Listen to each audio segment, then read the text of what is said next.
Eu convido os irmãos que abram as suas Bíblias em Mateus 6. Nós vamos ler do versículo 9 ao versículo 15. Eu te garanto que você já leu isso na sua Bíblia. Se não tiver marcado, um dia você vai marcar, porque é um dos textos da Bíblia que eu acho que é um dos mais lidos. Isso é, para alguns, até uma reza. Então eu garanto que você já escutou isso. Vamos ler, irmãos. Portanto, vós orareis assim: Pai nosso que estás nos céus, santificado seja o teu nome. Venha o teu reino, faça a tua vontade, assim na terra como no céu. O pão nosso de cada dia nos dai hoje, e perdoa-nos as nossas dívidas, assim como nós temos perdoado aos nossos devedores. E não nos deixes cair em tentação, mas livra-nos do mal, pois teu é o reino, o poder e a glória para sempre. Amém. Porque se perdoares aos homens as suas ofensas, também vosso Pai Celeste vos perdoará. Se, porém, não perdoardes aos homens as suas ofensas, tampouco vosso Pai vos perdoará as vossas ofensas. Irmãos, como os irmãos estão vendo nesse final de semana sobre adoração, e é um tema que particularmente me chama atenção, porque eu trabalho no Ministério de Música da Igreja há mais ou menos uns 15 anos.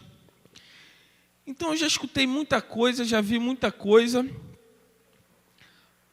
boa, muita coisa ruim, muita coisa mais ou menos. E sempre esse tema, esse assunto, ele mexeu comigo. E é engraçado porque quando nós pensamos em adoração, e quando a gente escuta a palavra adoração, a gente lembra de quê? De música, uma pessoa cantando, um violão, uma guitarra, um tambor, seja lá o que for. Mas a gente normalmente lembra de música. Normalmente a gente lembra de uma apresentação onde a música faz parte. E é engraçado porque até alguns grupos de louvor, alguns ministérios são chamados de grupo de adoração. Como se nada, ou quer dizer, nada não, como se aquilo que acontecesse no culto não fosse também adoração. Então, irmãos, é um tema que me preocupa um pouco ainda, porque ainda não temos a ideia real do que seja adoração. Muita gente aqui já ouviu falar sobre a minha vida, eu tenho vida em estilo de adoração. Adoração é meu estilo de vida.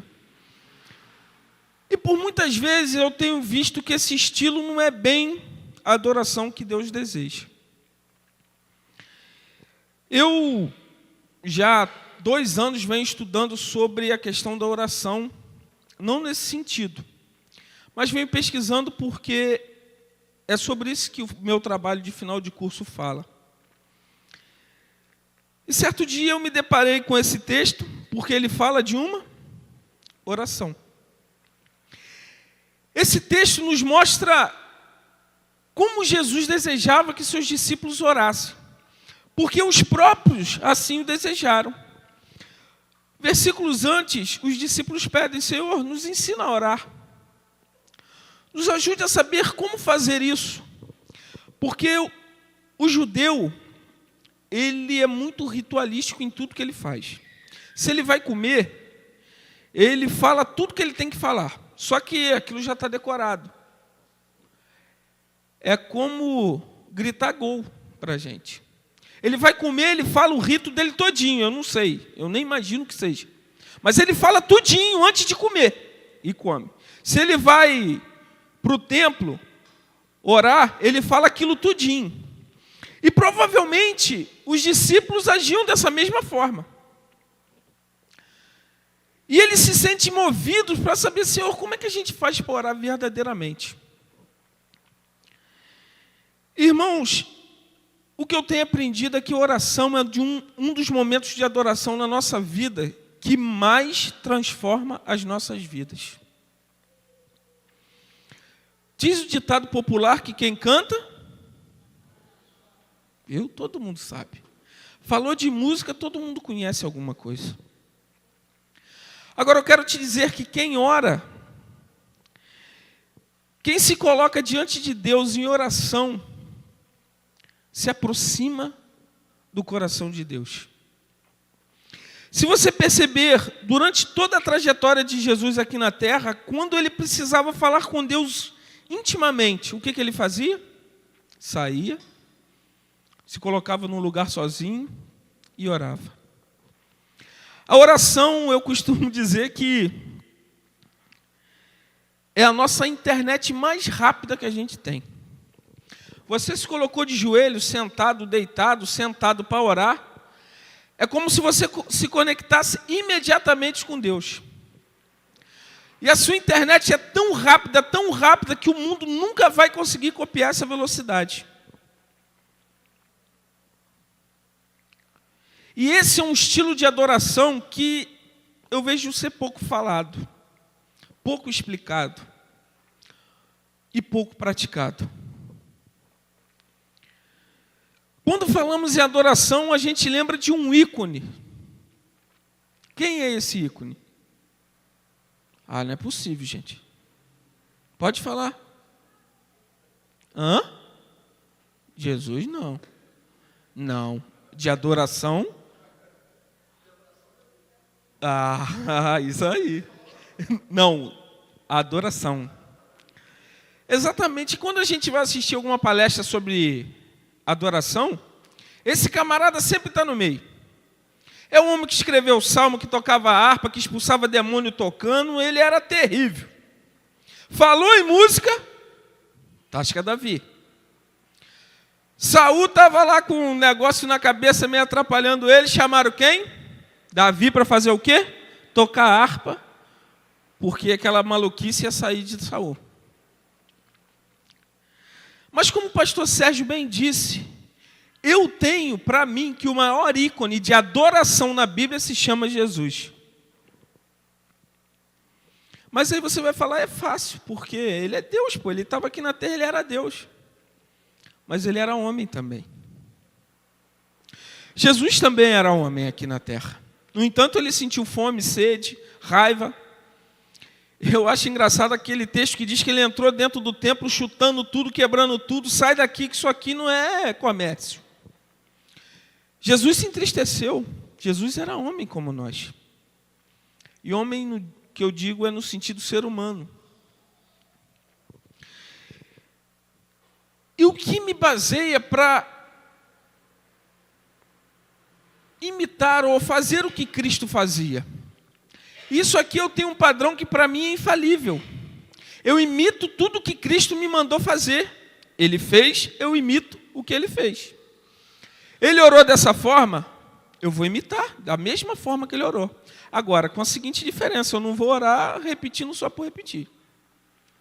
Mas Jesus nessa oração, para mim é um ícone de adoração que em todo o resto da Bíblia, para mim não tem igual. Jesus é quem devemos imitar. Paulo diz que sede meus imitadores, enquanto eu sou de Cristo. E esse é o padrão que nós devemos ter. Nós devemos imitar a Cristo. E eu quero mostrar aos irmãos como devemos adorar a Cristo a partir deste texto. Eu convido os irmãos que leiam o versículo 9 de novo, que diz: portanto, vós orareis assim: Pai nosso que estás nos céus, santificado seja o teu nome. Queridos, a primeira coisa que me demonstra isso aqui é que Deus é santo. Nós adoramos a Deus porque Ele é santo. E a santidade era algo que estava transbordando a vida de Jesus. Jesus era um cara santo de natureza. Tudo que Jesus fazia envolvia santidade. Jesus era um homem que passava na rua e as pessoas sentiam essa diferença nele. Jesus era um homem santo. E como eu disse aos irmãos, o meu padrão, a minha referência é Cristo. Se Cristo é a minha referência, eu devo ser? Pode falar, gente. Isso. E a Bíblia diz que sede santos, como eu sou, mas é complicado, não é? Só que certa vez um pastor disse para mim o seguinte: Bruno, se Deus falou para a gente ser santo, pode ser difícil, mas não é impossível. Se Deus nos manda ser santos, é porque isso não vai ser bicho de 7 cabeças. Basta sermos imitadores de Cristo. E eu tenho uma coisa para mim que mexeu com a minha vida tremendamente. Cristo, por ser um homem santo, era um homem que fazia muitos milagres. Cego enxergava, coxo andava, morto ressuscitava. E a santidade me mostra uma coisa: ser uma pessoa santa, um homem, uma mulher santo de Deus, nós nos tornamos pessoas de milagres. Aonde chegamos, nós somos reconhecidos como diferentes, e no bom sentido. Outro dia eu estava, acho que comprando alguma coisa lá no mercado, o cara bateu nas minhas costas e disse assim: você é crente, não é? Eu falei: sou assim, cara. Por quê? Ele falou: não, porque você tem cara de crente. Eu falei: se crente tem cara, vocês vão ter que parecer comigo. A santidade mostra para as pessoas o que elas deveriam ser. Deus nos criou no Éden para ser santos, porque nós fomos criados à imagem e semelhança dele. Mas por causa do pecado, nós caímos. Mas através de Jesus Cristo, nós podemos ser santos. E Jesus me mostra aqui, nesta oração, de que para adorarmos ao Pai do jeito que Ele quer, do jeito que Ele deseja, nós precisamos ser santos, porque Ele é santo. Jesus inicia a sua oração chovendo no molhado, porque todo mundo sabe que Deus é santo. Mas nós devemos ser santos como Deus é santo. A segunda coisa está no versículo 10, que diz: venha o teu reino, faça a tua vontade assim na terra como no céu. Queridos, existem 2 reinos de Deus. Alguém sabe me dizer? Pode falar, gente, aqui é tudo tranquilo. Pode falar. Alguém sabe? Não? Sim? Mais ou menos? Ninguém quer falar, não? Não, você não vale, não. Existem 2 reinos. O reino de Deus, aonde ele fica, que é o céu, e o reino da terra, aonde ele também governa, mas é onde nós habitamos. De qualquer forma, nos 2 lugares ele é soberano. Só que Jesus veio aqui na terra fazer uma coisa importante. Se os irmãos lerem no capítulo 4, no versículo 23, é só você voltar um pouquinho a Bíblia. Isso vai nos mostrar o que Jesus veio fazer aqui na terra. Ele diz assim: percorria Jesus toda a Galileia, ensinando nas sinagogas, pregando o quê? O evangelho do reino. E curando toda a sorte de doenças e enfermidades entre o povo. Perceba que Jesus era um homem santo, ele fazia milagre. Aqui está a prova real. Jesus andava em todo lugar pregando o quê? O evangelho do reino de Deus. Jesus veio à terra para iniciar aquilo que Deus o mandou fazer, que era o reino de Deus aqui na terra. O reino de Deus é aquilo que nos leva a ser salvos. O reino de Deus é aquilo que Jesus veio instaurar aqui na terra. E a partir do momento em que aceitamos a Cristo como Salvador, nos tornamos parte desse reino. E aí começa a ficar interessante para a gente. Perceba que Jesus inicia o reino. Só que Jesus, depois que morreu e ressuscitou, foi para onde? Foi para o céu. E quem continua essa obra aqui na terra? Nós. Colossenses 4:10. Se os irmãos não quiserem abrir, não precisa abrir não. Eu vou ler aqui rapidinho.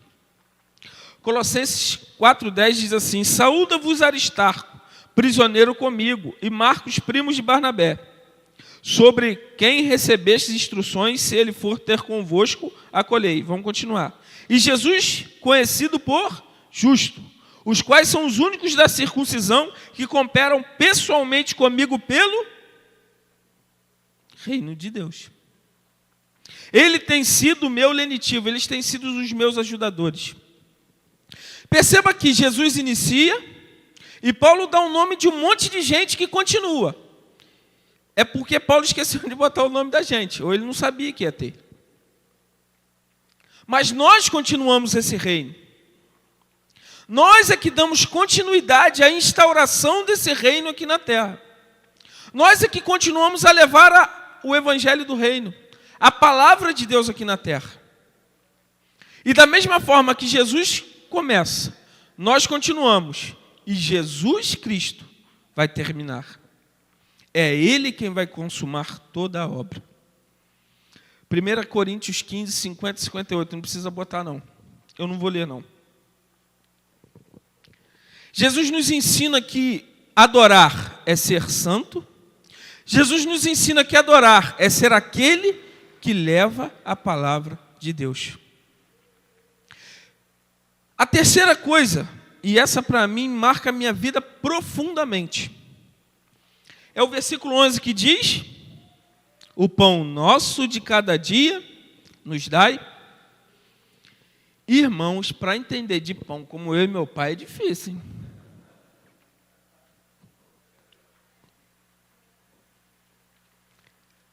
Pão é uma coisa que diariamente eu vejo. Eu não consigo mais sentir o cheiro, mas eu vejo.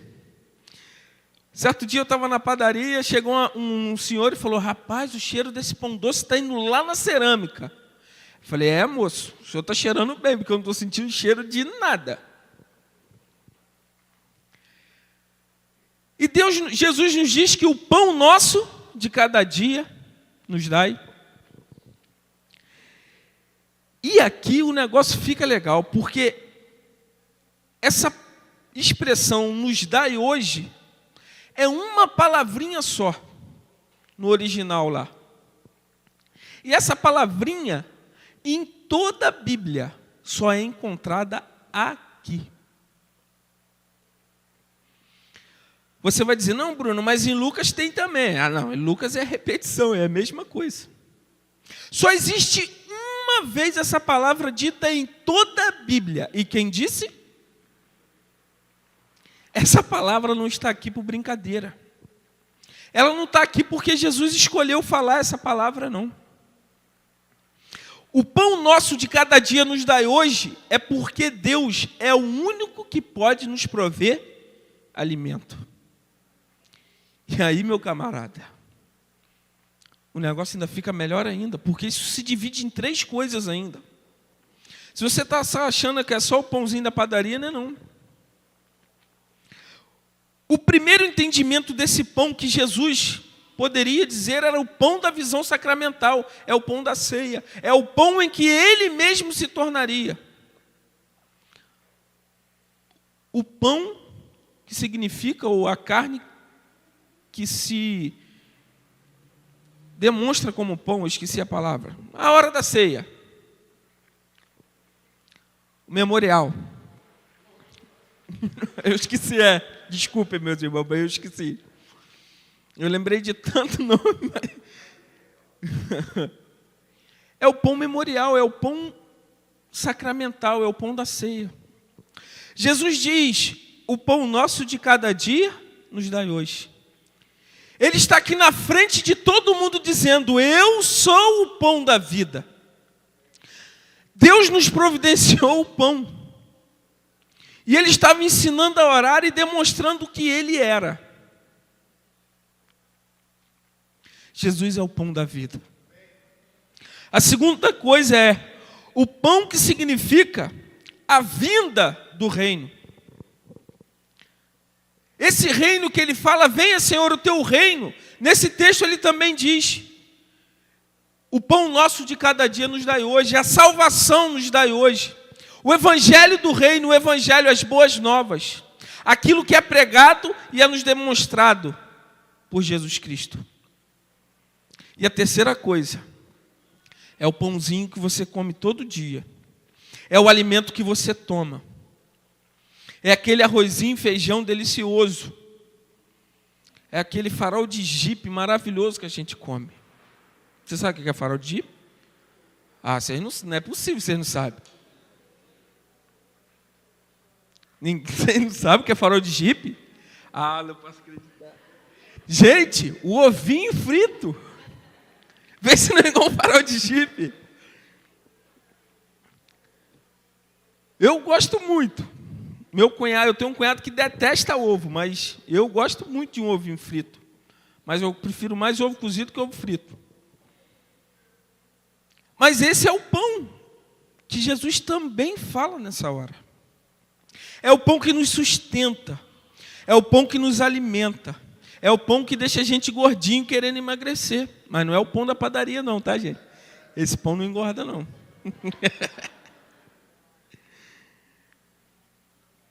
Jesus nos mostra que adorar a Deus é saber que a provisão de Deus estará sobre a nossa mesa.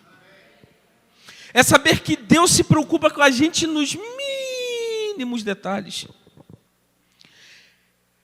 Esse sapatão bonito, igual que o pastor que eu vi aqui na frente, eu fiquei até com vergonha de vir com o meu aqui, meio embaçado. É esse pão que ele está falando. É essa roupa que você está vestindo. É aquele copo de Coca-Cola geladinho que você toma. E que delícia. De manhã cedo, então, uma delícia. É o primeiro alimento. Depois você vai no médico e resolve o seu problema. Mas que é gostoso, você vê, né? Ih, irmã, tá difícil beber Coca-Cola agora. Só de domingo ou quando eu dou umas escapulidas. Esse é o pão que nos leva a adorar a Deus, porque nós sabemos que Deus se preocupa conosco. E aqui eu conto um testemunho pessoal muito interessante. Hoje eu já consigo contar sem chorar, mas antes eu não conseguia não. Eu acho que é porque eu já falei tantas vezes que eu já fiquei tranquilo. Certo dia, eu estava no meu quarto, lendo a Bíblia. Eu leio a Bíblia, ajoelhado na beira da cama, eu lendo a Bíblia, porque dá uma posição melhor para eu ler. E eu estava ali ajoelhado, lendo a Bíblia, chega minha esposa, entra no quarto e fala, Bruno, é o seguinte, acabou tudo, não tem nada para comer. Acabou tudo. Mas nem leite para as crianças. Não, para as crianças não, só tinha Breno. Não, acabou tudo. Eu olhei para a cara dela e falei, filha, descansa. Deus vai dar o jeito dele. Quando ela fechou a porta, eu baixei a cabeça na cama e falei, meu Deus do céu, o que eu vou fazer? Eu não tinha R$1 no bolso. Eu não tinha de onde tirar esse dinheiro, porque eu não estava trabalhando. O que eu fiz, gente? Exatamente. Só que como que você acha que eu orei?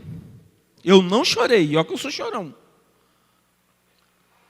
Eu falei assim, não se escandalize, meus irmãos. Jesus Cristo, o senhor viu o que minha mulher disse? Se vira aí em cima e manda comida para mim. Em nome de Jesus? Exatamente. Irmãos, eu nunca fiz uma oração com tanta sinceridade na minha vida. E aí, acabei minha oração, acabei de ler a Bíblia, fechei a Bíblia, desci, porque eu moro em cima, né, na casa de cima. Desci, fui na casa da sogra. A sogra também estava caidinha, coitada. Mas, pelo menos o almoço tinha, né, para as crianças, para a gente lá, comemos o farol de jipe, uma delícia. Irmãos, umas 2h30 depois, eu acho que era umas 10 horas da manhã quando eu orei. Quando deu por volta de meio-dia e meio, mais ou menos, um carro estaciona lá em frente de casa. Aí, eu não estava lá embaixo, quem estava era a Flávia. Aí buzinou, chamou a irmã Leninha, que é o nome da minha sogra. Aí Flávia foi receber, era a irmã Fátima. A irmã Fátima é uma das mulheres mais doces que eu conheço. Ela fala com a gente sente paz só em ela falar. Ela trata a gente com tanto carinho, que é algo extraordinário. Só conhecendo para você ver. E ela chegou lá em casa, irmã Leninha, aí Flávia, sim, minha irmã. Isso depois ela me contou, eu não presenciei, tá, gente? Eu estou contando a história. Ela falou assim, irmã Flávia, a gente estava separando algumas cestas básicas lá na igreja, a gente decidiu trazer uma aqui para você.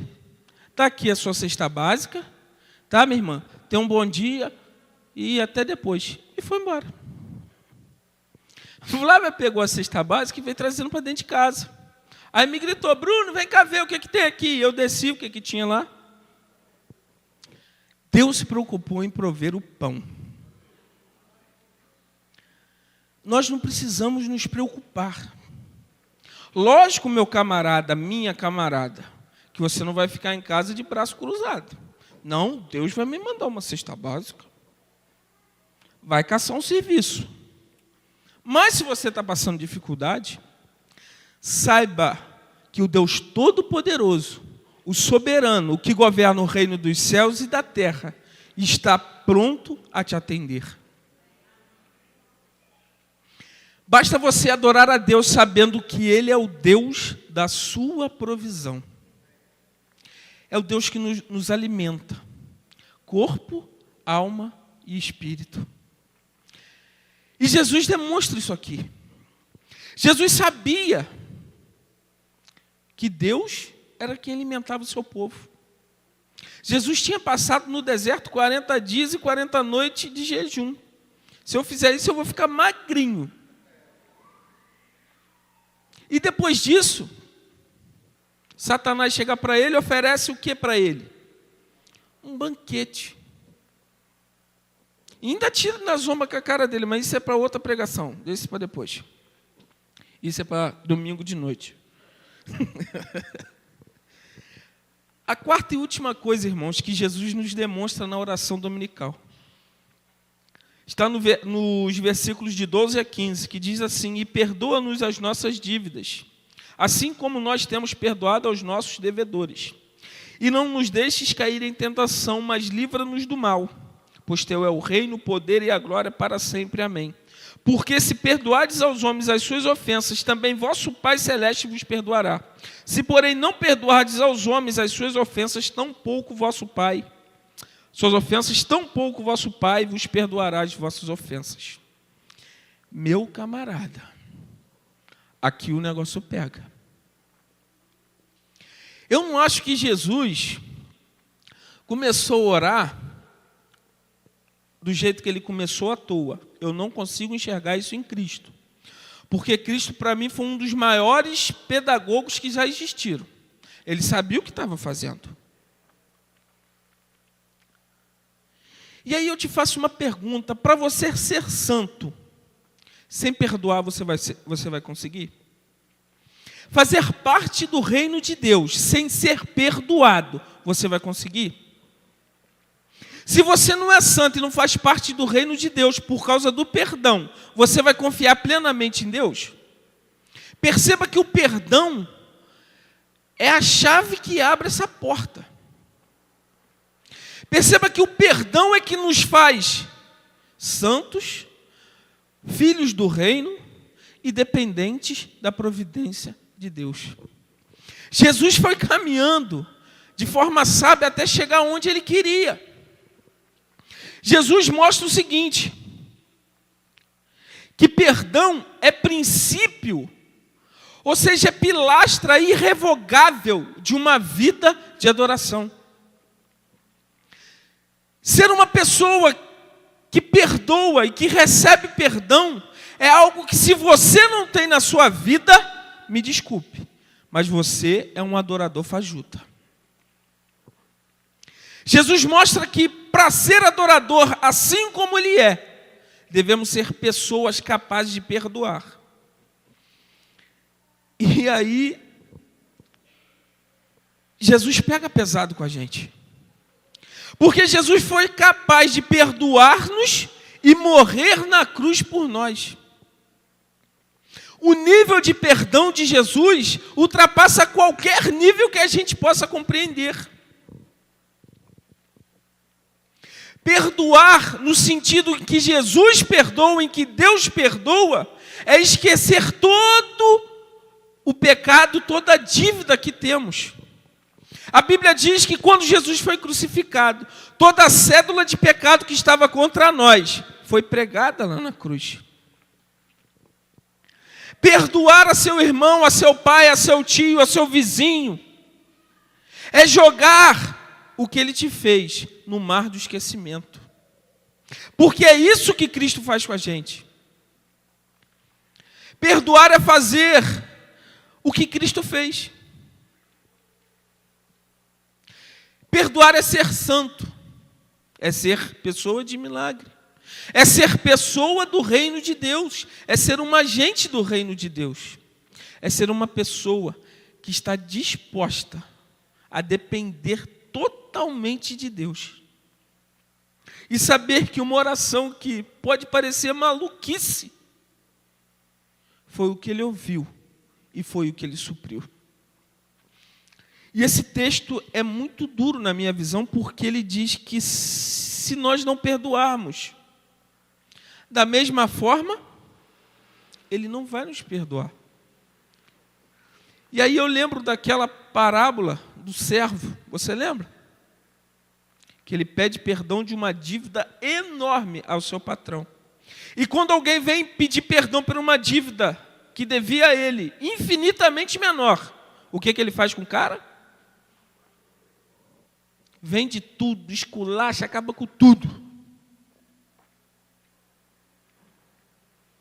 Perceba que o perdão é algo que brota do interior de Deus. Se é que Deus tem interior. Perceba que o perdão é algo que modifica a nossa vida a tal ponto de perdoarmos aquele que nos deve. E eu não estou falando de dinheiro, não. Eu estou falando daquela mágoa que às vezes nós temos contra pessoas e que não conseguimos perdoar. E isso me dói profundamente, porque quantas vezes eu já pedi perdão, mas não perdoei. Eu não conseguia perdoar e Deus me mostra que se você quer ser um adorador, que me adore em espírito e em verdade, a primeira coisa que você tem que fazer é perdoar. E meu irmão, você pode não ter nada contra ninguém, ninguém contra você.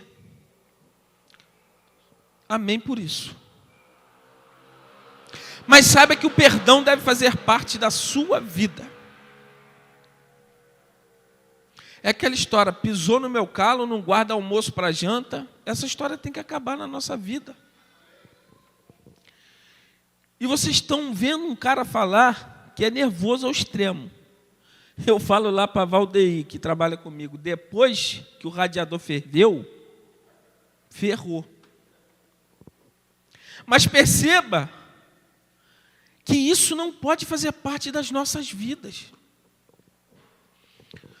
E você precisa, Senhor, me perdoa, porque eu ainda sou falho nisso.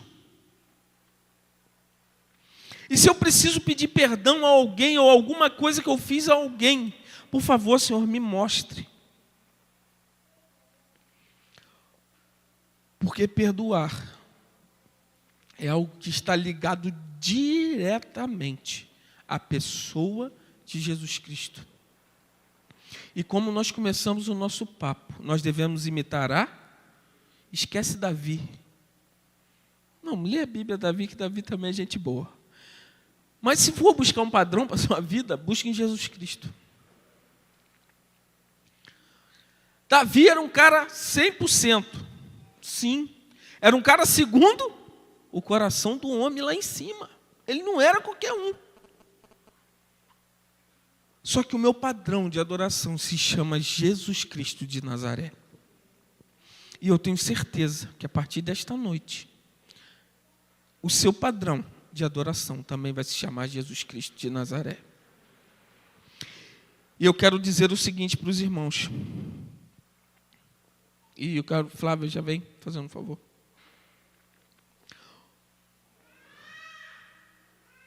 Paulo nos afirma que o amor de Deus nos constrange.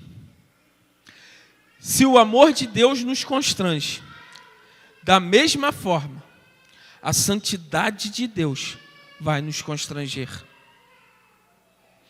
E se somos homens e mulheres santos, nós nos tornamos reino de Deus aqui na terra. E se nos tornamos reino de Deus aqui na terra, somos pessoas, pode subir, filho, dependentes de Deus. E se somos dependentes de Deus, somos pessoas que perdoam e que são perdoados. Ela vai cantar uma música que diz: o amigo que encontrei me surpreendeu. Acho que muita gente conhece essa música. E o que Jesus Cristo tem feito em nossas vidas a cada dia é nos surpreender com aquilo que Ele tem pra gente. Amém? O amigo que eu encontrei me surpreendeu. Quando todos me deixaram, Ele me acolheu e sarou minhas feridas, das algemas me livrou. Lhe falei do meu dilema e Ele me escutou. Lhe falei do meu passado e me perdoou. Isso teve um alto preço que Ele já pagou. Me mostrou as mãos feridas por amor de muitas vidas, e uma dessas muitas vidas era eu. Quem neste mundo amor tão grande pode ter, de entregar a própria vida sem temer? Quem já sentiu a dor de ser gravado em uma cruz, pagando pelos erros que não cometeu, e olha nos olhos de quem tanto mal lhe fez, e sem ressentimento oferecer perdão? Quem pode ser melhor amigo que o Senhor, que pelo servo a própria vida renunciou? Quem pode ser melhor amigo que o Senhor, que pelo servo a própria vida renunciou?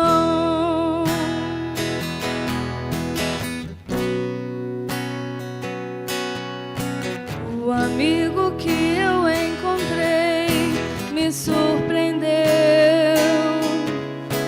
Quando todos me deixaram, Ele me acolheu e sarou minhas feridas, das algemas me livrou. Lhe falei do meu dilema e Ele me escutou. Lhe falei do meu passado e me perdoou. Isso teve um alto preço que Ele já pagou. Me mostrou as mãos feridas por amor de muitas vidas, e uma dessas muitas vidas era eu. Neste mundo amor tão grande pode ter, de entregar a própria vida sem temer?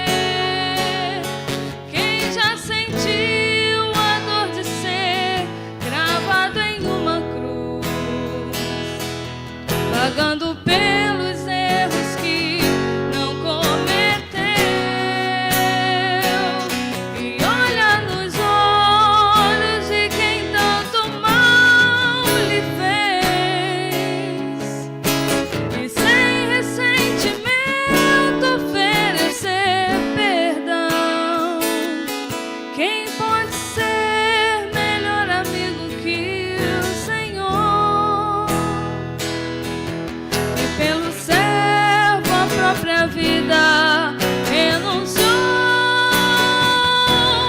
Quem pode ser melhor amigo que o Senhor, que pelo servo a própria vida renunciou?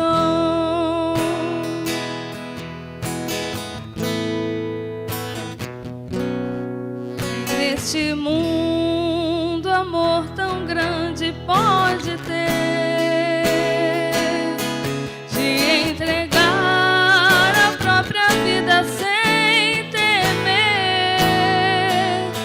Quem já sentiu a dor de ser cravado em